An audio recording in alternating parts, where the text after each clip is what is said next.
Live and online, it's Sleepless with Steve and the Movie Book Club with your host, Steve Pulaski. Back, better than ever, reunited, now featuring cats. Sleepless with Steve, live on YouTube. I got Siskel sitting on my lap. He will refuse to get off, so he's going to be camping out here for at least the first part of the show, though you can't see him. And Dom, who is that lovely, I believe, lady to your side? Yes, lovely lady, Hazel. Sometimes not so lovely, sometimes more rude, but that's okay. I love her. And Joe by his lonesome, but we don't even care. I got Yoshi. He's back. I got a little Yoshi plushie right here. Joe is back, baby, after 2 weeks. And I know I'm giddy with excitement that Joe is back for the show, but I know nobody in this chat is happier that Joe is back. Not even Joe himself and Mr. Dominic Guanzon. Yeah, dude, for sure. Thanks for thank you for taking the weight off my shoulders, but this is just the status quo. So really, we have Joe to be thankful. Thank you for taking on the weight. I know how troublesome this is. I know how much of a pain it is to switch, host, all that stuff. It's difficult. I gotten used to it since I had the whole year of 2020 to get this figured out. But I anytime I gotta pass it off to you, I always feel bad. But I'm back. I'm done traveling the country in my van, shitting in a bucket, and getting obscure jobs. I'm back. There you go. I decided it's not made for me. Yeah, 2 weeks. Call it Joe Madland. Joe Madland. Joe Madland. Damn it! If I'd have thought of that earlier, I could have made a nice graphic there. You know, shattering plates. You know, and everything. But yeah, one of the movies we're talking about. Right here, baby, right here. Nomadland. I even got the shirt. People were asking me. It was funny. I wore this to work this weekend, and 2 people asked me, did you already buy this shirt? I'm like, no, I got connections. But I got connections. It just so happened to be very fitting. But I had to wear this shirt today. We'll talk Nomadland, and we'll review it in just a little bit. We got a double header early. It's pretty much all reviews. There's no news on the YouTube TV nor Roku front, which we are keeping tabs on. At least I am really, and kind of relaying info to the guys. There's really no new information outside of the fact that you can access YouTube TV through YouTube now, which is very funny and really pissing off Roku as we speak, I can assume. But we're keeping our thumb on the pulse of that story. But we got Nomadland review coming at you. We got Those Who Wish Me Dead coming at you. Review of that movie, which is now in theaters and streaming on HBO Max. But we're going to start the show, really. Something a little bit different, because, and there goes Siskel, right in time to start the show. We're going to start the show a little bit differently tonight, though, because it was a monumental weekend for me. And I know Joe's been back to the theater just a couple, I think once or twice, really, since the pandemic started. So it really wasn't as monumental for him as it was for me. But Friday night after work, I did something I haven't done in 14 months. I went back to the movies, and it was a very interesting day. Thank you. It was a very interesting day too, because it wasn't until about halfway through my workday that I realized something. It was May 14th. The last day I went to the movie theater, March 14th of 2020. It was exactly 14 months I went without going to the movies. And I've been going to the movies every weekend pretty much, for the last 10 years, truthfully. At least, maybe not that long, maybe as long as I can drive. So let's say 2013, 2014, somewhere around there. Point being, 14 months of me not being in a movie theater, that is easily the longest drought for me in gotta be 15 years at least. So it was, I didn't cry. I'll just say that right there. Didn't shed tears, but man, oh man, it was good to be back. And you know what? All things considered, it was pretty much the same. Nothing too different, at least the local theater out here that I go to, a couple towns away from me. Nothing really different. The only big thing, I mean, if you were just dropped back on this planet, number one, you'd notice everybody's wearing masks, in a movie theater. But the only other thing that was interesting, and I don't know how they do it at other theaters.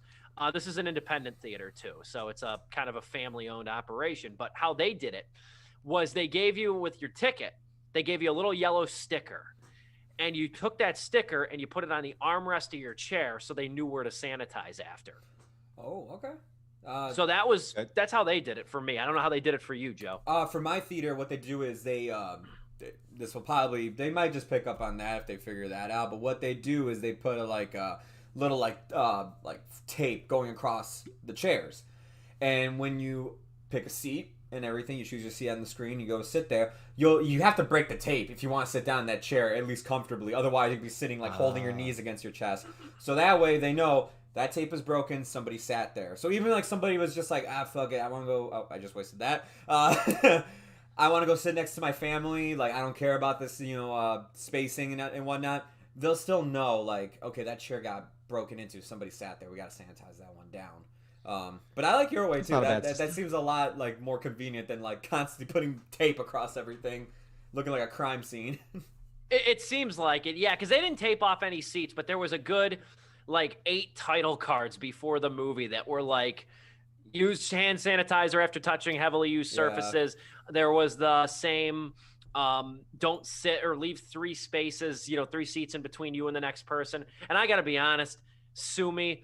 I went to Spiral Friday night and this movie called Silo Saturday morning. Silo, it was me and 2 other people. So there was nobody there. Spiral was probably about 13 people Friday night, but we were all distanced. I didn't wear a mask during the movie and nobody else did. We're all vaxxed. I'm vaccinated. So at this point, it's like, it is what it is. This is about actually CDC guidelines. Honestly, CDC guidelines say you're good. There you go. The 2 times before this, I went to go see Tenet and I went to go see Raya and the Last Dragon in theaters. And I wore the mask the entire time. This time, because how much has changed and what we've done to like adapt to the pandemic, I literally wore like a chin diaper, like South Park, the entire time watching Spiral. I'm like, this is nice. Yeah, I am like, I didn't wear it, like I said, the CDC guidelines came out on that front, maybe a little premature, but still. But moreover, though, we're not going to give a big full-fledged review of Spiral, Joe and I, because we're the only 2 who have seen it, and I'm a big fan of the Saw franchise, as I've made clear before. Also, I got a large popcorn and a large drink, too, to go back to the movie theater. Of course. Why wouldn't you? Special occasion. That was so much fun. Just was nice to watch a movie out of the damn house. That was what I took away from it the most. And just like looking around, even sometimes like during the trailers, I didn't pay too much attention to the trailers, but I was just looking around like, I'm back, man. This is nice. Like this is my church. Yeah. I don't say it lightly. So it was great. But Spiral, on the other hand, was just okay. And that wouldn't feel like such a crushing blow if this movie wasn't, number 1, heavily promoted, and number 2, didn't feature Chris Rock. Because, there's stories about this movie, how it was in development for many years or conceptualized for many years. Chris Rock actually met the head of Lionsgate at a party one time and talked to him for like an hour about his idea for a Saw movie. This was years ago. This was many years ago when the franchise was still going on. Yeah. And they always kept in the back of his mind. He basically willed this project into existence, coming up with the story. He doesn't have really a writing credit on this, but he was heavily involved in the producer aspect and the conceptualization of this movie. And, overall, it's okay. It's got some really interesting elements to it, if nothing else. It feels different. It looks different. As somebody who's seen all the Saw movies, all 8 leading up to it, it looks different. Like, it's a very nice movie to look at. It's definitely got like a different color palette to it. It's a little bit more orange and teal than like the grimy warehouse aesthetic of the original films. And no, Tobin Bell's not in this, so quit asking. Tobin Bell's not in this. Not even the Billy doll. the puppet. Even Billy's not in this. We get pig costumes, so we got stuck pig masks, which are starting to become very overused in horror movies. We got stuck with Pig Saw in this movie. But overall, it was all right. The big gripe that I had with it was that, and I don't know if you felt the same way, Joe, the traps were just very unimaginative to me, and they were over far, far too quickly. Okay. That was my big gripe. Actually, I liked the traps a lot in this movie. That was actually one thing I really liked. I liked how gory it was this time around, man. Because, like, to me, these last 2 ones, the 3D one and then that 2017 reboot, those ones to me are the worst ones of the franchise. Easily. Like, and I felt like Jigsaw, like when it came to the traps, like yeah, they got really lazy and they were tamed as well.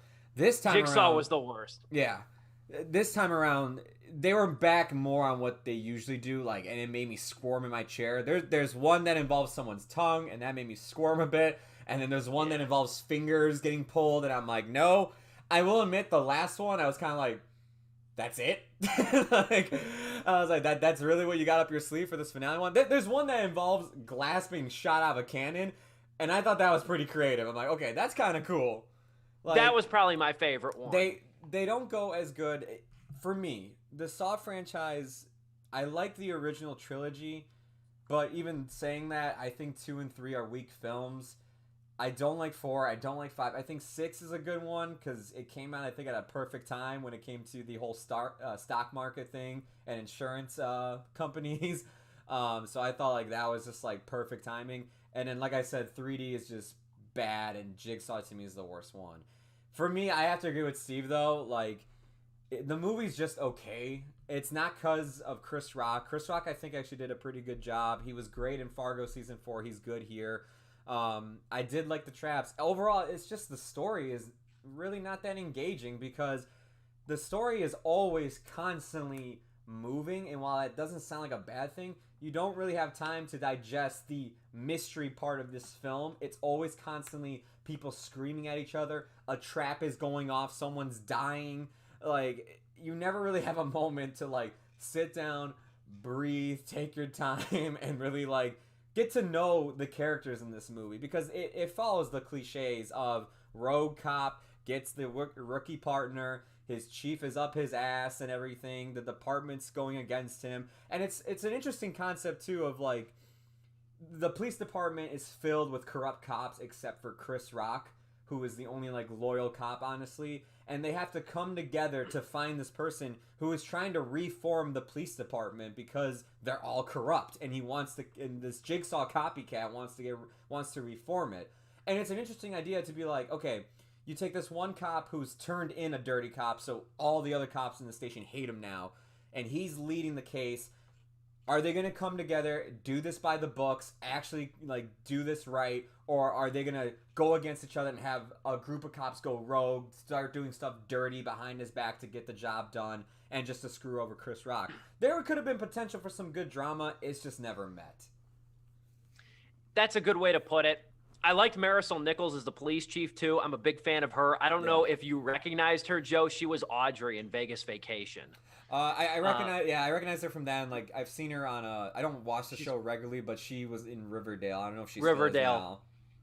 Yeah, no, I've been crushing on her since I was 4 years old, so I was really happy to see her. I'm telling you, my goodness, you know, like Shania Twain, like we could date, you could cheat on me, that's all good. But anyway, which Saw movie had Dr. Phil and Shaquille O'Neal in this? I'm kidding. That is if you know, you know. I'll say too, like, the other thing that I thought was interesting with the way they took this movie, because it's not a bad movie. Darren Lynn Bousman directed this movie. He directed 2, 3, and 4. Yeah. And there's one thing I can't get over that pissed me off, but I'll say this though. I thought it was an interesting turn because unlike the Saw movies that are trying to reform individuals, that was kind of, John Kramer's original conceit was to reform people by putting them through something so grueling that it would make them value life in a way that they never valued it before or disregarded it. This movie is like taking aim at an institution and reforming an institution. And I think that, like, if this movie came out last year, you got to think this would have came out in last May, pre-George Floyd. Like, you know, this is a very interesting movie to come out at this particular time. Yeah. And I also, too, I love the ending. I love the symbolic nature of the ending and the fact that they cued the original Charlie Clouser Zepp Overture. That is a jam. That is a jam. And then it ends with, and I mentioned it this pre-show, 21 Savage did the music for this movie, and his Slaughter Gang did the EP for Spiral. And that Spiral song that 21 Savage did is absolutely terrific with the Saw theme interplayed. In the back, yeah. rap composition, it's just great. And 21 Savage was the perfect person to do the music because of the ominous way he raps and the ominous nature of his voice and his production. So he was absolutely perfect. That was a great surprise and a great way to end my trip back to the movies. But the one thing that I'll tell you right now that really pissed me off with this movie, it's a blink and you miss it line. But Chris Rock says in the movie, when they're trying to figure out kind of who him and his rookie partner trying to figure out who this copycat killer is when Chris Rock says, John Kramer didn't target cops. And that's patently false. And I wouldn't be so mad about that if the guy who directed 2, 3, and 4, 2 and 4, especially 4, is exclusively revolving around cops. Yeah. And cops being victims of Jigsaw. I don't understand how that line made it in the final movie because it's patently false. If the Spierig brothers who did the Jigsaw movie we got a couple years ago, if they did this, I'd still be mad, but I would be okay. It's a different director. The guy who directed 3 of the most movies of this series didn't notice that aggravated me. That was inexcusable. That was flat out inexcusable. They didn't. I even thought about it too. I'm like, wasn't the main character in 4 a cop? I was just like, yeah, his muse, O'Halloran. Yeah, O'Halloran I was like, was a cop, and Peter Strahm, the way the 4th movie ends, Agent Strahm, when the walls close in. Yeah, that was inexcusable. But I will say, like I said, I didn't love the traps. I thought they got lazy at times. The hot wax. That one was lazy. That one was lazy. Yeah. The electrified bathtub. And everything. I thought some of these were pretty lazy, and I thought they were over too quickly and I know people are going to think I'm a masochist by saying this, but I'll say this. The longer the traps go on in the Saw movies, especially in the earlier movies, they're more interesting because they give you time to contemplate.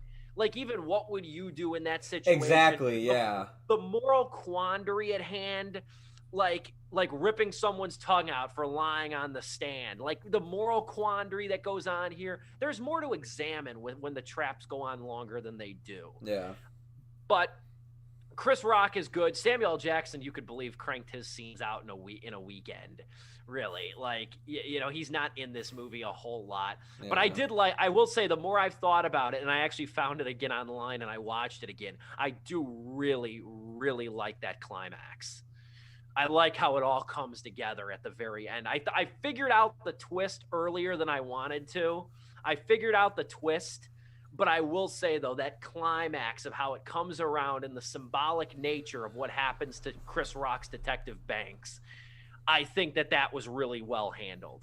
And like I said, even quibbles aside, I will show up for Spiral 2 or Saw, because now Darren Lynn Boozman confused the hell out of me. He said there could still be a Saw 9 because this isn't Saw 9, it's Spiral. So who the hell knows? That's the thing, is that after Jigsaw, I was like, I'm done with these movies. I just think they're going to go down this path.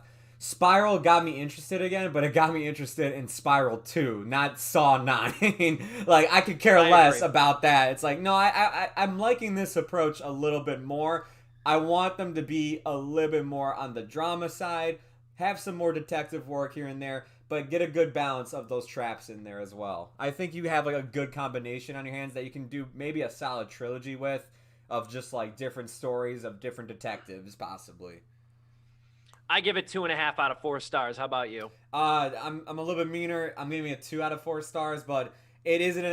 As a Saw fan, I think you'll love it. As somebody like me who casually like the Saw movies, I think it's one of the better ones. But it's just damn, this franchise to me, that first one's so good, and then all the others have just always been going down, down, down, down. Sad decline. Lastly, if I had to rank them, I think I could do this off the top of my head. 6 is my favorite, followed closely by 3, then 1, then 2, then maybe 5. No, then maybe Spiral. I was gonna say 5, Spiral. Spiral 5, 4, 3D Jigsaw. Yeah. After 4th place, you're kind of in a black hole, I guess. Yeah. I would assume. But for me, it will go 1, 6, Spiral, 3, 2, and then whatever the other ones are, I can care less. Oh, Spiral's not better than 3. Watch your mouth. I think it is, man. Saw 3 has the best climax. It does. I will give you that. the best climax of the whole series, and I think the richest plot, I think, in my opinion. And that movie's long. That's the longest Saw movie. I think it's like 2 hours. The thing is that you rewatch these movies way early. You rewatched them recently. I haven't. The last time I saw Saw 3 was in theaters, so I'm just going off of that memory. Oh, Madon, we'll move forward. Didn't expect to go that long, but we have quite the seg on our hands. We are talking about Best Picture winner, Nomadland right here. We are talking about that movie. I got rocked the shirt. You already know. The brand new, well, not really new anymore. It's been out for several months. Chloe Chow directed, won Best Director. Frances McDormand won Best Actress again. Again, that's 3 Oscars now for her. And this movie's currently on Hulu. I've seen it. My review's been out for several months. Talking about this movie. I'm really more interested in these guys' perspective on it, so I'm going to kind of give the floor to them mostly. I'm going to start by saying this, though. I'll kind of give my spiel here, maybe jump in here and there, but I do want to hear you guys, and I was just talking for the last 15 minutes. So I'll leave it to you guys in a minute. But my couple points that I'll just make real quick. My first point with this movie, too. I really like it. First off, I think there's a lot to appreciate about this movie, visually, thematically, as an actor showcase. I think it's really good of a bunch of non-actors, which I'm sure you guys will touch on. But two big points that always stick out with me with this movie, or that will stick out with me. Number one, there's been a lot of criticism. I think it's unfair that, there's one side of the crowd that wants movies not to be so political. Then there's the other crowd that just wants political movies. But there's been criticism about this movie not being very critical of like this being a depiction of capitalism's failings. And you could totally make that argument. You would be justified making that argument. And Chloe Chow would have been justified in making a movie about that very topic. And I'm not here to say not everything needs to be political, because a lot of things are inherently political, whether you want to look at them or not. But I'm going to say this, though. Had this movie been explicitly about that, I think it would have lost a lot of the human touch behind it. And I don't think it's a bad thing that Chloe Chow opted to make this movie very humanistic and very centered on experience and a singular person versus a critique of an entire country. I think that's a much tougher movie to make, in my opinion, than a movie like what she made. So that's my first point. Number two as well, there's a lot you can kind of take away from this movie. And I don't want to pigeonhole this movie into a specific box, but I think the ultimate thing I took away from Nomadland, and I still do, is that, like it always seems like Fern, Frances McDormand's character, is cloaking some grief or some pain within her with the loss of her husband. But I don't think it's totally about that. I think this movie really goes to show, in a lot of ways, the American spirit in terms of just getting through the getting by, go trudging through no matter how bad the outlook looks for you or your life or your situation. I think that's ultimately what this movie is kind of showing you in a very poignant way. But also, no better year for this movie to have come out than a year when everybody's lives are upended and everybody's existences are upended, and we're kind of left to our own devices most of the time over the last year. And I think that's what made this movie so poignant and so resonant this year. There's a lot to like about this movie, and I'm going to turn it over to Dominic to start. Your thoughts on Nomadland? Yeah, I'm actually going to start off by jumping off actually your 2 points. First and foremost is that, if you are wanting this movie to be a political critique on Amazon in particular, or a critique on the capitalist system and all that, which is legit, by the way. But if you want something like that, it's not about Amazon, but there is a documentary on Netflix called American Factory. That is the documentary. That is the movie you want to see if you want the critique of that. So first and foremost, and yes. If Nomadland had been about that, it would have taken away so many unique dimensions that not a lot of movies really touch upon, particularly in this style, in this like vignette style. At first I was getting real zoomer, where it's like, damn, a lot of these sequences and shots and settings, it feels like I'm going through like an Instagram story. It's just how sometimes they just jump cuts from one thought to the next, very purposefully, I should say.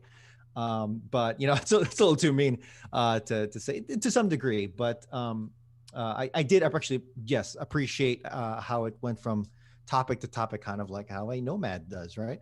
But Yeah, going back to what Steve said about the American spirit, the pioneer spirit. It's funny because one of the characters in the story says describes Fern in that way, but almost kind of like mockingly, not mockingly, but in a way that you're thinking, I don't know if they really mean that, right? But it's really important that I guess the audience comes to know Fern as someone who is not completely wronged, right? She is not the stereotypical victim of, the capitalist system, or the victim of a horrible tragedy, or the loss of someone. It's not wholly her fault. There is a degree, as you discover the mystery of her background, or just the story of her background, there is a degree of grief that she is not quite getting over, even though that's not wholly her character. And there is a degree of like unsureness, maybe you could say a lack of, maybe not growing up, but just a lack of, not wanting to confront maybe life for what is the norm for some, like for instance, the three of us who have, a home without wheels, or a kind of somewhat steady jobs and 9 to 5s to an extent, right?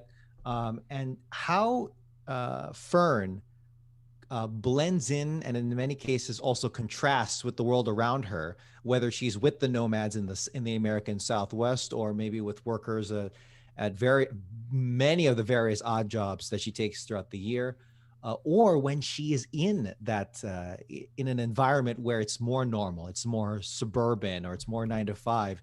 The contrast really is on her. And Fern, and Frances McDormand's genius, take on in any role she takes on, it is so beautiful to see her develop, and to see her as a mirror reflect the world around her in her own special filter. That's it. Character study is a word we're going to throw around here a lot, I'm sure, but my God, it really is so. And this is a masterclass in it. And I'll hand it off to Joe for some opening thoughts. Yeah, man. I completely, everything you brought up is very true. And to piggyback off her character, and then I'll go into a different point, is the way that Frances McDormand's character Fern is written is like, it's a perfect avatar for us. The situation that she's thrown into, how it happens to her, it's like, okay, this is a great way to go into it, to discover this lifestyle of being a nomad. And another great thing about this movie that kind of puts you in this world is how authentic it is. And Steve was kind of hinting at this earlier, but everybody else in this movie is not an actor. They're actually nomads throughout this whole movie that Frances McDormand interacts with. And they are so likable, and you're put into their world, and you see like how they live and everything. And it makes it just feel way more real. There's this one guy, Bob Wells, that I went to go and look up the PBS little special they have of him as well after I got done watching this. This guy right here, man, I mean, not a trained actor at all. But when we got to his scene and he had like, his big emotional moment, it didn't make me cry, but ooh, it was plucking at my heartstrings a bit, man. I was like, oh my God. This random man is actually going to get to me, I think. Isn't he like the nomadic Mr. Rogers? Too? Right? Like, he's awesome, Bob Wells. I got to hand it off to Chloe Zhao, that she did a fantastic job with this movie, man. When I heard this one Best Picture, I was like, all right, well, maybe this will be one of those movies where it's like, yeah, I see why I got Best Picture, but do I think it deserved it? No, I do. But saying that, is it my favorite movie of 2020? No, but does it deserve Best Picture? I think so. I think she made something very beautiful here, something that like just feels very grounded, very much to the soul. In fact, when Steve was talking about how like this came out in the perfect year, it really did. It reminded me of why I love Soul so much. That like you're kind of dealing with an adult who's thrown into a situation that they don't know what they really need, they don't know what's coming in the future. They don't know what's going to be happening to them. And they're going on this adventure trying to figure that out. And I think it's just two beautiful movies that came out in the same year. and both are beautiful in their own ways. The cinematography in this movie, man, I see why Kevin Feige was like, wait, you didn't use a green screen at all when making Eternals? How'd you make this movie? Like, because it's just like, man, Chloe Zhao just knows how to handle a camera. There are just some really beautiful shots of just deserts and that blue sky with her with Frances McDormand walking along it. And it's just a beautiful landscape to look at, man. I mean, the cinematography in this movie is amazing. I forgot. Did it win Best Cinematography or was it a different film? No. It was Mank. The cinematography, when I get around to watching Mank, the cinematography in that movie better make me freaking ejaculate, because there is, how the hell I haven't seen Mank, but how the hell did Nomadland not, like, 70% of the movie is just cinematography, you know? Yeah. Well, I know 100% of it is. That's what pissed me off ultimately with the Oscars during the post show that we did. I said that. I said, it's not so much, I said, as far as Nomadland winning Best Picture, you know, there was 3 movies I thought deserved it more than it did, but I'm not unhappy it won. I think it's a great film. I think the fact that I put it 4th, I think, on my list of the Best Picture rankings speaks to the volume of great movies that came out this year, number 1. But I said the other thing was the award that it most deserved, it didn't win. That was total bullshit. Like cinematography, everybody thought it had it in the bag. Everybody thought it had it in the bag for good reason. And as somebody who's seen Mank, Nomadland should have won. Okay. Should have won. Okay. I can't wait to get around that movie too. No, the cliche is that, yeah, the setting is a character in and of itself. We say that cliche all the time. I'm very guilty of it, but goddamn, it really is, and it works so well with all the nomads in this movie, the actual legit nomads. Which, if you go to like the Nomadland Wikipedia page, or I'm sure even IMDb, and you look at the cast list, it's like Bob Wells as Bob, Peter Spears as Peter, or I think he's a filmmaker, but Charlene Swanky as Swanky, Linda May as Linda. These are all legit nomads, and you know. And notice how close. Not to interrupt you. Notice how close though Frances McDormand is Fern, and very true. The other actor too. What's his name? David. David Strathairn. He plays Dave. You know, the names are so close. Yeah, that is true. Yeah, but I know, at least confirmed in the Wikipedia, and you can even just tell, like, Linda May, Swanky, and Bob Wells are legit nomads, as I'm sure plenty of other people are. Which, damn, if not everyone, at the very least, kudos to Chloe Zhao for at least keeping that consistency. That's a very minute detail that I appreciate. But, you know, if there's any critique I could potentially leverage here, because once you realize the kind of movie that Nomadland is, you kind of roll with it, right? Like I said, I was saying how even though it's not a slow burn of a movie, but it's a movie that is not very active in, you know what I mean, right? I have the same criticism. Yeah, exactly. But it's even though it goes along, I will say that you can tell, particularly in a when it's a one-on-one scene with Frances McDormand, you can tell. I could tell right away. It's like, these are probably real. I didn't know anything about the movie going into it, but it's like you could tell these are not trained actors, because they contrast with 3-time Oscar-winning actress Frances freaking McDormand. But that's a legit critique, but also a strength, because you know that these people are good for it. And yeah, Bob Wells, when he has his final scene, his climactic scene with Fern, my God, yeah, dude, it hit me, because this is someone who has truly lived this life. Yeah. And what is acting if not just fooling your audience into the comfort that this is the character that it is. And even though there was a level of, like, a surface level breaking of that just by nature of them not being trained actors, for Swanky, for Linda May, for Bob, and for, I'm sure, many others, if I were to find out if they were real nomads or not, it's beautiful, man, to watch. It's almost like a pseudo documentary in some ways. It does have that feel to it too. Yeah. But yeah, no, I'll kind of wrap up what I think here, and then we could take our intermission and go on to our next film. But yeah, the only criticism I had, and it's not even like it bothered me that much. It's just, I know if I were to recommend this to people, and be like, oh yeah, no, like this movie, like I see why it won Best Picture. It's a very good movie. In fact, like if I were to redo my top 10 list, it would probably be on there. Actually, it would be on there. They would come back to me and be like, that movie was boring as hell, man. It's just like, yeah, no, it is a bit of a slow burn. There's a lot of quiet moments. It's a lot of just traveling and everything. And it's not the amazing traveling that someone wants to see in typically in a Hollywood movie or whatever. Right. No, it's just very basic looking stuff, but it looks amazing. And it just has this quality to it. I agree. It is a slow burn, and there are parts of it where I was almost getting to bored, but not quite, because my dad said it best, because he watched it before me, actually during the Oscars, and he's like, he said it best, where it's like, yeah, I thought I would get bored with this movie, but I didn't. And I have to agree, because even though it is a slow burn, very much so, very, lots of silent scenes where it's just Frances McDormand, but when it's buoyed by Frances McDormand's genius acting, when you have a lot of cuts, not a lot of cuts, but a lot of very important pivotal cuts where it's like, hey, this scene has reached its apex. This particular shot has reached its apex.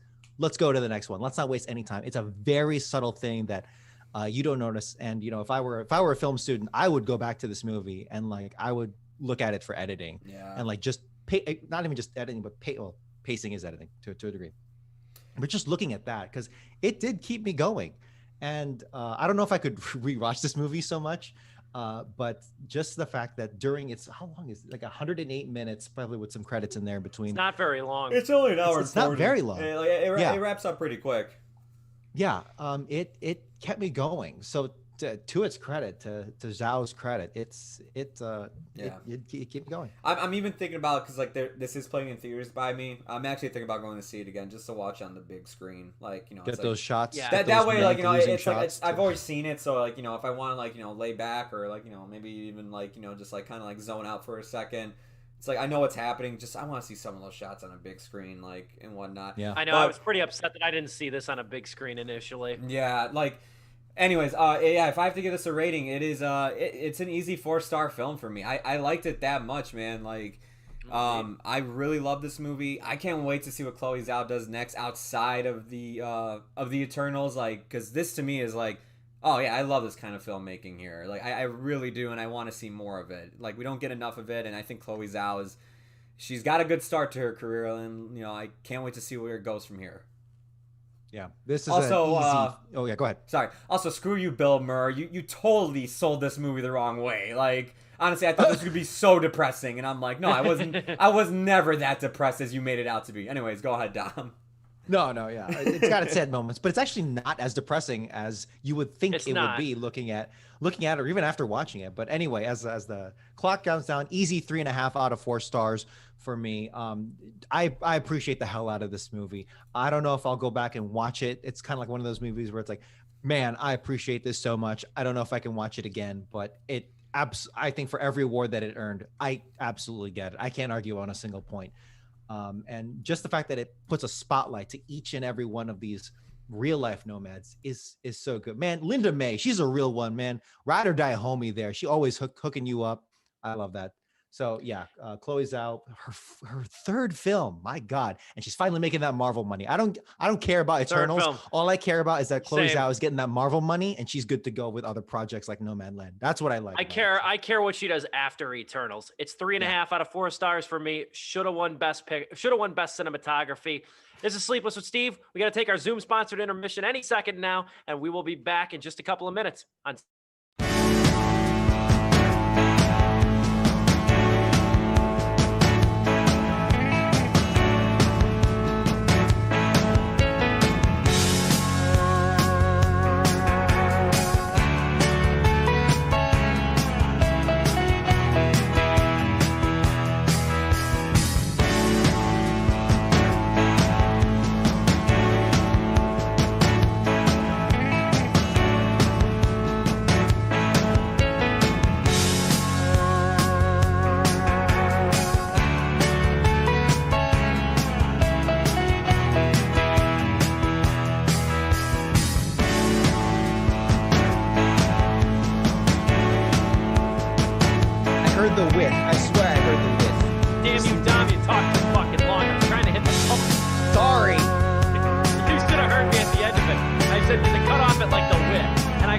be right back.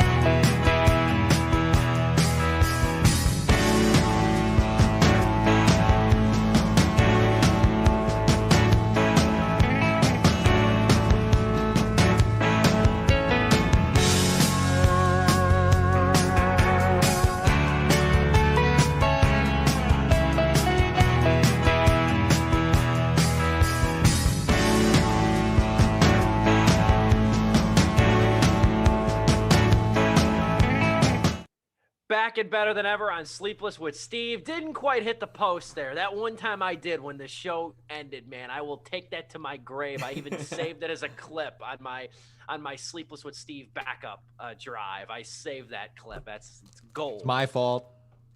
It's all good. Moving forward, though, that was our review of Nomadland. We're jumping into Those Who Wish Me Dead now.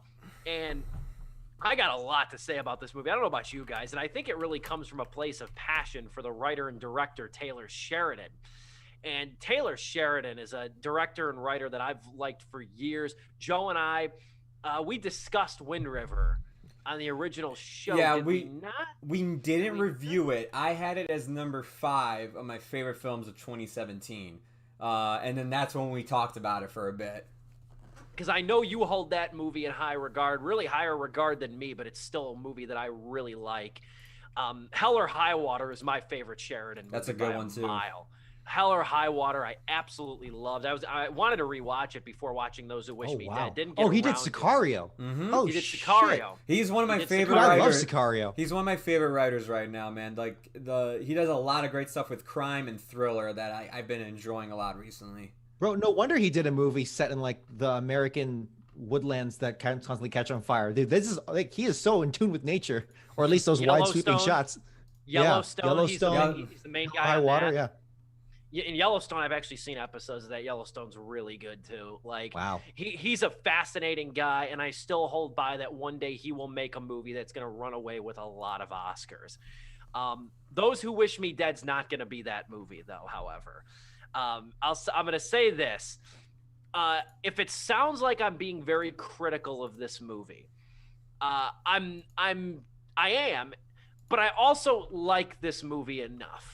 I'm going to say that I like this movie enough. I think we're on the same page here. I'm going to let you talk, though. Because there's a lot to like about this movie. I'm going to say that up front. Without credits, it's about an hour and 38 minutes. It is never boring. It is well acted. It'll keep you engaged. But it's a victim to the high standards Taylor Sheridan has set for himself. Yep. Yeah. And that's where my problem lies here. And first things first, I want to say this. This movie crackles with intensity and sheer brilliance whenever Aidan Gillen and Nicholas Hoult are on screen. Yeah, dude. These two, they play. There's a lot going on in this movie. To give a brief distillation of it, the movie revolves around a smoke jumper played by Angelina Jolie, who's a forest firefighter in so many words in the forests of Montana. She's reeling from an accident, a mission gone wrong when the wind direction changed on a dime, and she was unable to save a few young people that perished in the fire. So she's troubled by that. And then it cuts to these two killers, these two assassins played by Gillen and Holt, who just in the opening introduction of the movie blow up the DA's house like it's nothing. And it all comes back to Owen Casserly and his son Connor, played by Finn Little, and how Owen Casserly is a forensic accountant who's uncovered dirt that incriminates a lot of people, including the DA. And now these killers are after Casserly. Long story short, his son Connor's left an orphan in the woods of Montana, links up with the smoke jumper, all while a sheriff played by, Jack Bernthal? John. I think his name. John Bernthal. John Bernthal. Excuse me. John Bernthal and his wife, who runs a survivalist school in the backwoods of Montana. they are now incriminated in this because they're good friends with Casterly. That's where him and his son were embarking to. So there's really, if you know Taylor Sheridan and you know his plot structures, there's 3 stories going on here. There's 3 main narratives going on here. The movie has unmatched intensity when Gillen and Holt are on screen. These guys never, I mean never, overplay their characters. They are level-headed. They are stoic. Even the scene when Gillen gets his skin fried, it doesn't change his demeanor. He doesn't become this outlandish caricature. These guys are so chilling in this movie because they are so downright unpredictable, and they are easily the best part of this movie. Absolutely love Gillen and Holt. They're unpredictable, but everything they do, except maybe a few instances at the very end, everything they do makes sense. Yeah. That's what I really liked about their characters. Yes. Most of all, it's like, yeah, this is all very logical, and this is like these are professionals. No, because everything they do is the stuff I've always been saying. Henchmen should do this stuff, like cover your tracks, and these guys do it. I'm like, oh, okay. Yeah, it isn't pop them in the face before they run off and like tell the town. Yeah, do it. It isn't even until the end of the movie that they do the typical dumb Hollywood henchman stuff. But like until that point, like I'm like, oh my god, these guys might win, because they're very like, we're getting stuff done. We don't mess around. And even by then, you could make the argument that they're just mad. They're frustrated. They hate being there. Apparently, at that point in the movie, where it's like, okay, they're just breaking down at that point. But yeah, those two are absolutely steal the show. They steal it from Angelina Jolie, unfortunately, who's doing pretty damn well in this movie. She's good, but she cannot play a regular human being. She cannot. She's not. She's not. They're smoke jumpers. Well, she's at that status now. Like, first off, and I can say this because I also say my favorite Angelina Jolie movie is By the Sea, which nobody's seen and nobody liked who's seen it. So I'm number one. That's my clout. The movie that is directed by Angelina Jolie Pitt. That's how she's credited in that movie too. Fascinatingly. But anyway, she's good in here. She's decent in here. But I don't buy her as a human being. And I also think part of the problem is that Taylor Sheridan doesn't humanize smoke jumpers really at all here. Yeah. Like I expected him to. That is my biggest criticism with the movie, because you look at all the other things he has written, from Sicario to Hell or High Water and Wind River, and those characters are very humanized. Jeremy Renner in Wind River is very humanized. The robbers and Jeff Bridges in Hell or High Water have a very human side to them. Like Elizabeth Olsen in Wind River again, yeah. Like, and like Emily Blunt, and then when you get down to like just Benicio del Toro in those last 10 minutes of Sicario, like learning his backstory in such a small amount of time, but like you just like, oh my god, I'm all for this guy now. Here it's like the most characterization that character gets, Hannah, played by Angelina Jolie, is she's crazy, and she's only crazy because she has PTSD from the mission that went wrong. That is it. That's about as much as you get out of her. And Jolie does a good job at playing her. She does. And she did her own stunt work, and I'll give her kudos for that. She's like, good job. You're still kicking it after all this time with action movies. That's awesome. But yeah, no, I agree with Steve. There was something about it. It was just like, yeah, I'm kind of missing that human element that's in these other movies. And I don't want to compare it to his other movies, but it's just like, that's what this movie kind of needs right now. Because like everything else is to a 10. The action is great. The suspense is great. The thrills, the cinematography, it's all great. When it came time for story and characters, it's the weakest that he's done so far. And I don't know if it's because he had to stick by a book. But if it is, it's just like, man, I would have taken liberties with it. No, I don't think. It is. I'm sorry. It is based on a book. One of the writers is a co-writer here. Yeah. So you wonder if the source material had that problem. I don't know. But that was the one that's curious to me. That, like, first off, it would be different if Angelina Jolie was just a regular firefighter, but she's a smoke jumper, which is a term I had to Google before I saw this. It's movie. A crazy job. Yeah, it's an unbelievable job, and there's an angle of this movie, and there's so much going on here. There's these 3 plots too, so there's more than enough to go around. But there is an angle about how difficult it would be to assimilate back into normal society while doing that job, because not only are you doing something that takes unparalleled heroism, and there's no way around it, and unparalleled bravery, but you're also doing a job that requires you to be largely isolated in these vast regions where there's not a lot of human contact. And you get like and one scene, I think, where she's in the fire tower before things start getting crazy, where you get that, and that's you get a sense of that, and that's really it. The other thing I did, the one thing, and I don't like to nitpick like goofs or flaws, or like I don't want to play cinema sins here, or like just pick out every flaw of a movie, even though I am a film critic. But I like minute things about the narrative. You know what the one thing I couldn't forgive though in this movie though, and it hit me really towards the end, is like there's a big, at the center of this movie too, is it comes about halfway, is a forest fire that's set. And it really, first off, it's beautifully directed. It shows you how quick these things spread and how unfathomable they destroy everything in their path. It's not like they're unheard of. But the thing I didn't understand though is that wouldn't we have seen some of her smoke jumper friends during this time when all this is kind of going on? Yeah. Where the hell are they? There's the like, fire's raging. there's like 3 moments in this movie I just went, wait, that doesn't make sense. It was the fact that like this dad of the kid that Angelina Jolie meets up with, like he's just like, you have to take this information. It's very sacred. Get it to the news networks and everything. It's like, buddy, haven't you ever heard of an email? like we could have just like sent this over a text or something before you like left. Mass email. They actually, reporters do that where they have dead man switches where it's like if they're under fire or whatever, like okay, mass email to like 20 newspaper editors. Like if you had this incriminating evidence, wouldn't you have like a backup file to like, if I'm gonna die, click, and now it's out to the public. There was that. No, let me write it on printer paper and give it to my tween son. Oh, he took survival school. He'll make it. But yeah, the other thing, it was just like, dude, this fire is massive. There's no way like people are just like going about their day right now not noticing this thing in the background. Like someone has to notice something. It's at nighttime, and this thing is literally the sun in this state right now.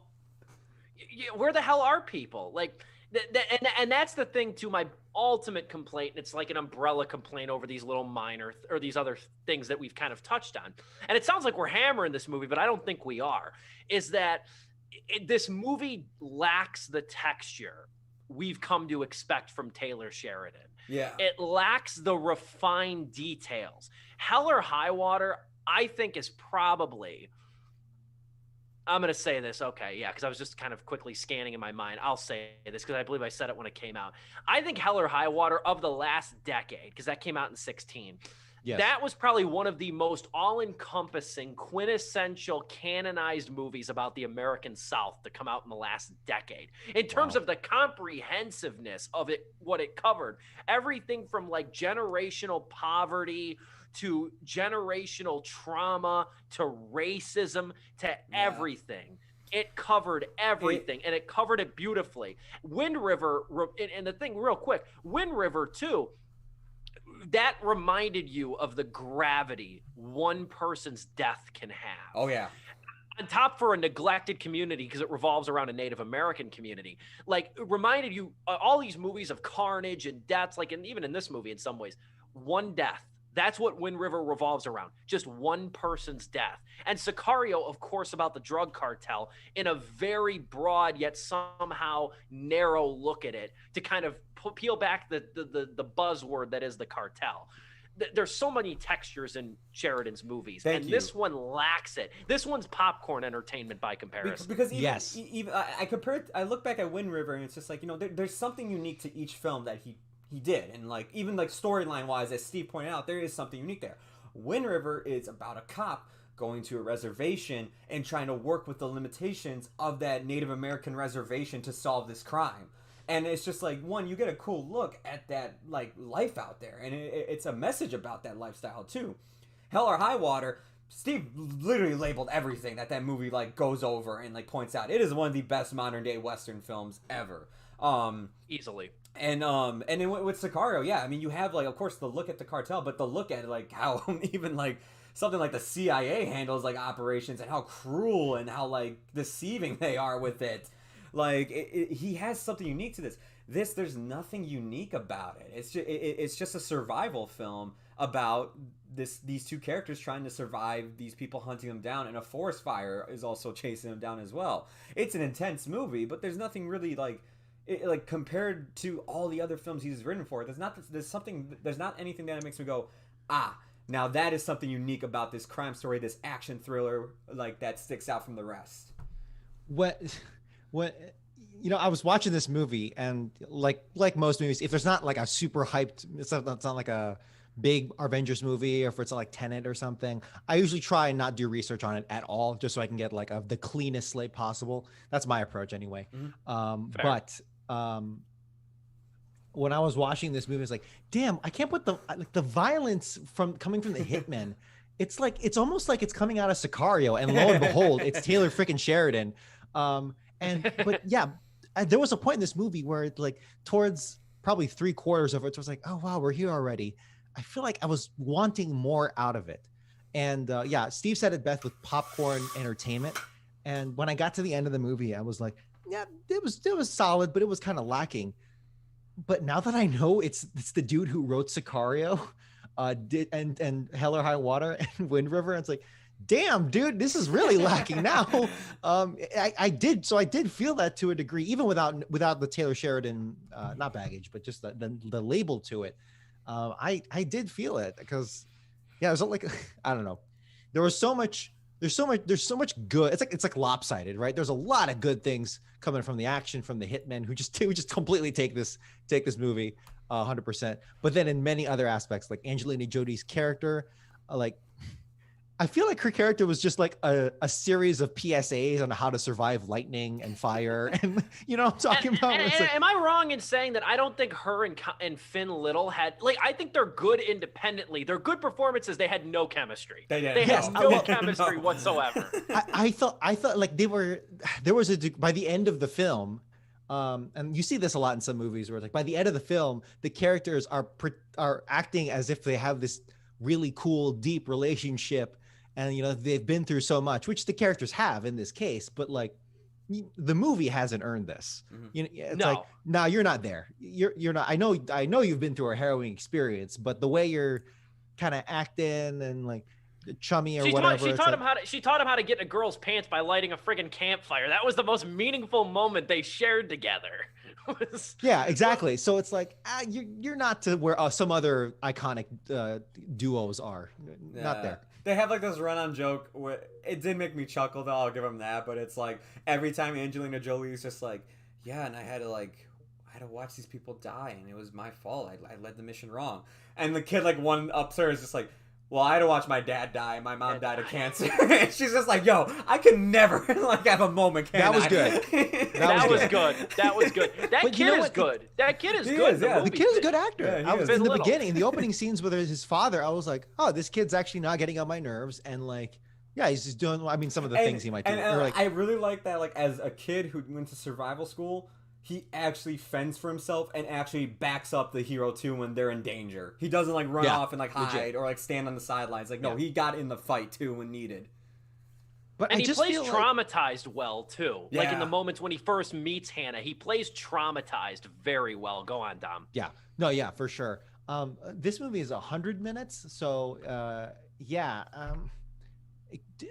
would an extra 20 minutes of characterization have helped, you think? Not that we're trying to fix this movie, but I don't know. I'm typically the guy who's always like, hey man, if you can make a movie short, get in, get out, awesome. This is one of the times though I'm like, I would have not mind actually staying like an extra 20, maybe even 30 minutes to flesh out all the characters in this. John Bernthal, because the groundwork is there, the framework is there, and like the potential, you can see and it's like, you can feel it, dude. I want to know about, like, I don't mean to ruin the surprise here, but, like, Tyler Perry's in this movie, and I want to know more about his character. I wanted to say that. I wanted to end on that note. It's great you brought it up. Tyler Perry, can we talk about how this man has made more shitty movies than most directors do in their lifetimes, but he is on a roll of stealing scenes in other directors' work. He was very good. Gone Girl. He was good in Vice as Colin Powell. Like, and he's in this, and he does really well in his own There are scenes. Would it be safe? Go ahead. There's some scenes that, like, if you go back and you look at the trailer, apparently like they cut out of the final film. So there were supposed to be more scenes with him, and we just didn't get those. And I was like, interesting. Interesting. Yeah, Would it be liked safe him. to say? Would it be as we now talk about Tyler Perry in a Taylor Sheridan film? But like, would it be safe to say that Tyler Perry probably would have been, like, percentage-wise, been more successful as just an actor if he had not been a director? Would that be safe to say? Or is that too harsh? Critically, too yes. Harsh. Financially, no.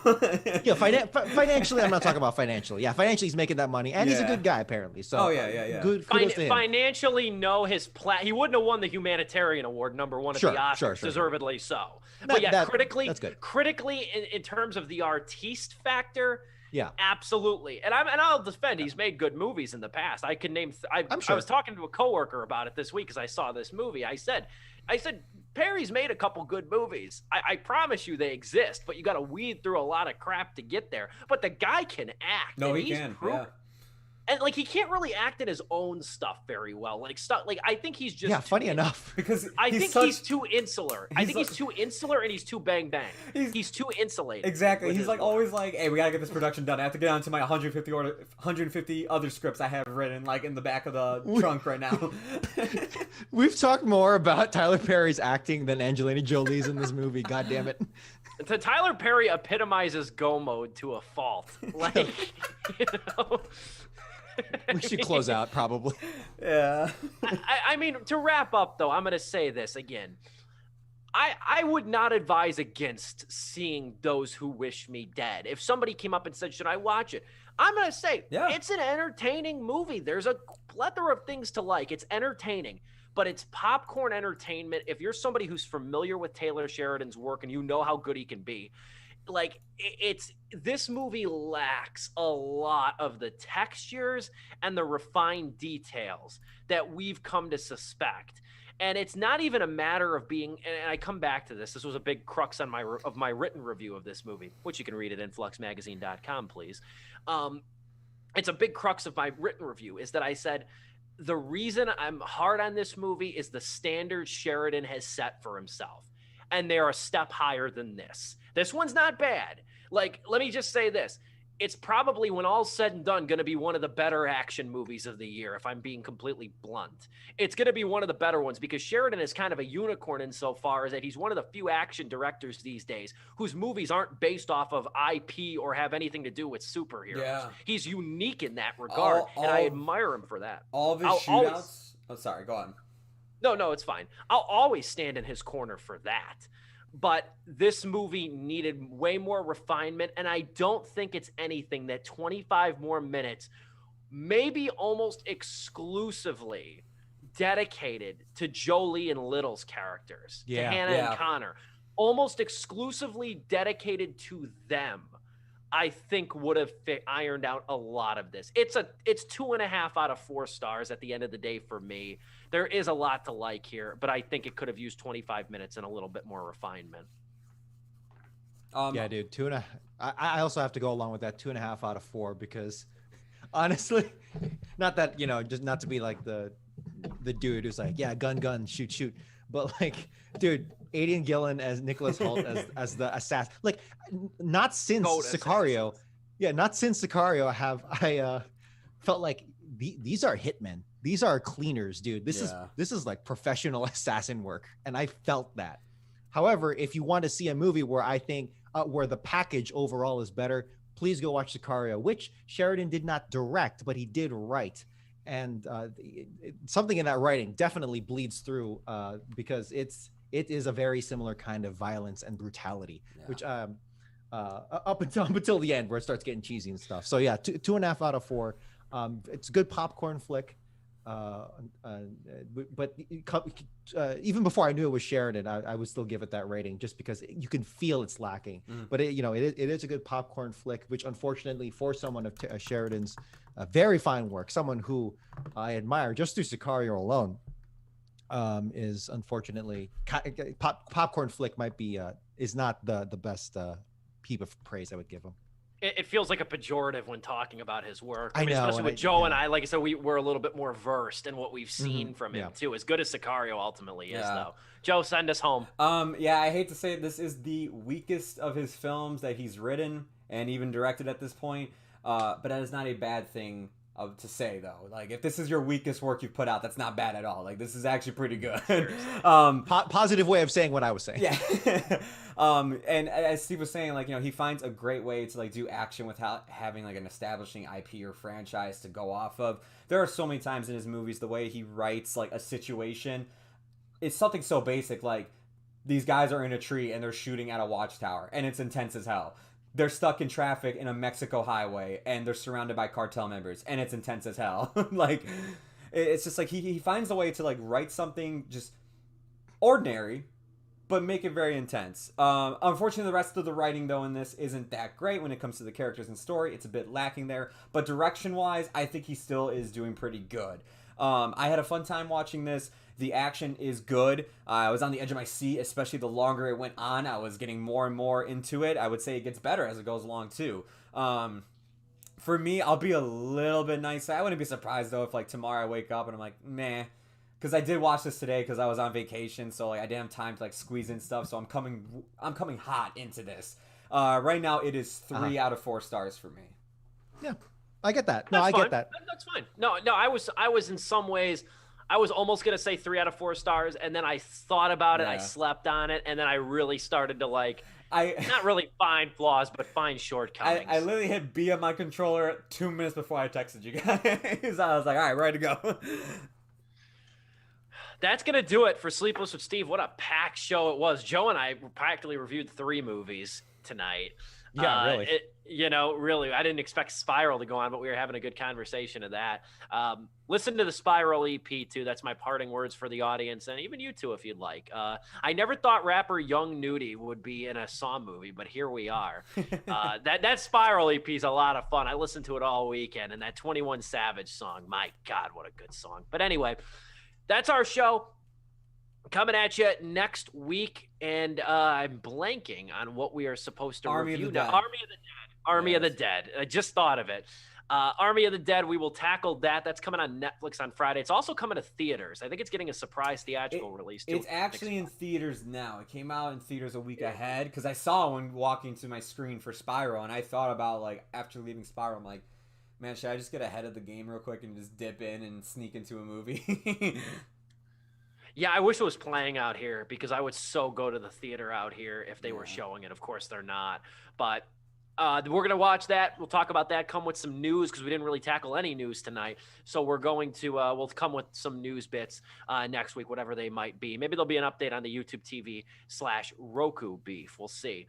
But that's our show. Highlights will be posted on my YouTube channel right here. You can see clips from last week's show. I was going back and watching some clips last week. Dom and I had a really good show just talking about the Golden Globes and the YouTube Roku controversy and stuff like that. So check that show out. We also had a pretty good review of Mitchell's versus the Machines. Real quick, Joe, did you watch that, Mitchell's versus the Machines? Dude, I love that What'd you think movie. of it? Make it 4 reviews. What did you think of that real quick? All right, real quick, quick review. The only thing I didn't like about the movie is, for some reason, I felt like it went on way too long. Like, I remember going, well, this movie's almost over. Let me pull out my watch. We have an hour left. Okay. But other than that, dude, I loved it. Like, it was so hyper. Like, it has that hyper comedy that I love from Phil Lord and Chris Miller that you see in the Jump Street movies, Lego Movie, and Cloud with a Chance of Meatballs, and it nailed it again here, man. I love the animation style, how it looks like a graphic novel really come to life, even more so than Spider-Verse, which they produced. Yeah, and I think the voice acting with Danny McBride and his daughter, I forgot the actress's name, as well as the mother, Abby Jacobson and Maya Rudolph. I think, like, they are just such a great family. The chemistry between them all is great. And the comedy, I mean, dude, there's a scene where they go to the mall and all the appliances come to life, and I won't ruin what else comes to life, but that had me cracking up for, like, at least 10 minutes after. Oh, man. No, it's a very fun movie. Don't be surprised if that ends up on my top 10 best of list, because I'm a sucker for animated films, so, like, that one really stuck out to me.